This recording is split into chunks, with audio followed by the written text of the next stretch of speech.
Hi అండి, అందరికీ నమస్కారం అండి. తెలంగాణ రాష్ట్ర వ్యాప్తంగా ప్రభుత్వ ఉద్యోగులు, పెన్షన్దారులు ఎవరైతే ఉన్నారో వారందరికీ కూడా దసరా కానుకగా ఒక మంచి డబుల్ ధమాకైతే తీసుకురావడం జరిగిందనమాట రాష్ట్ర ప్రభుత్వం. దానికి సంబంధించినటువంటి పూర్తి ఇన్ఫర్మేషన్ అనేది ఈ వీడియోలో వెళ్ళి తెలుసుకుందామండి. ముందే వీడియోస్ ప్రతి ఒక్కరు కూడా వీడియో లైక్ చేయండి. చాలా మంది వీడియోస్ ఉన్నారని సబ్స్క్రైబ్ అయితే చేసుకోవడం లేదండి.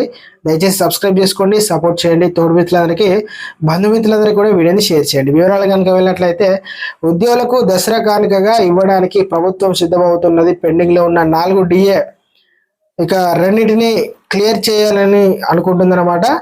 నవంబర్ 1న అందుకోబోయే అక్టోబర్ జీతంతో పాటు ఈ 2 డిఎల్ అమౌంట్ కూడా కలిపి ఇవ్వాలని చర్చలు అయితే సెక్రటేరియట్లో జరుగుతున్నాయన్నమాట. చర్చ అనేది ఆర్థిక శాఖకు కూడా ఈ మేరకు కసరత్తు అయితే చేస్తున్నది. ఒక్క డిఏకు ఎంత భారం పడుతుందని, రెండింటిని కలిపి అదనంగా ఎంత కేటాయించాల్సి వస్తుందనే లెక్కలు ఆఫీసర్లు అయితే వేయడం జరుగుతుందన్నమాట. గత ప్రభుత్వం అంటే బీఆర్ఎస్ ప్రభుత్వం 2022లో ఇక జూలై నుంచి డిఏ పెండింగ్లలో పడ్డాయి. అయితే 5 డిఏలు కూడా రాబోతున్నట్టు ఇంకెలాంటి ఆలస్యం చేయకుండా ప్రస్తుతం ప్రభుత్వానికి ఇక ఉన్న ఆర్థిక వనరులు లభ్యం మేరకు అయితే కనీసంగా రెండింటిని విడుదల చేయాలని దిశగా ఆలోచనలు అయితే జరుగుతున్నాయన్నమాట. సీఎం, డిప్యూటీ సీఎం చర్చించుకొని నిర్ణయం అయితే ఉన్నారన్నమాట.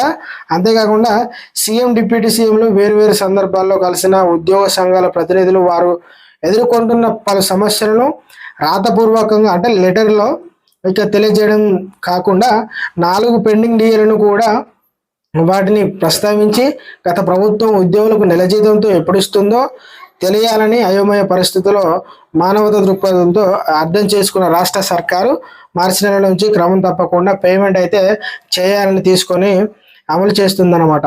అంతేకాకుండా ఇది సపరేట్ అండి. ఇంకోటి అంటే రిటైర్డ్ ఉద్యోగుల పెన్షన్లు కూడా ప్రతి నెల 1st తారీఖునే మనకైతే వస్తున్నాయి.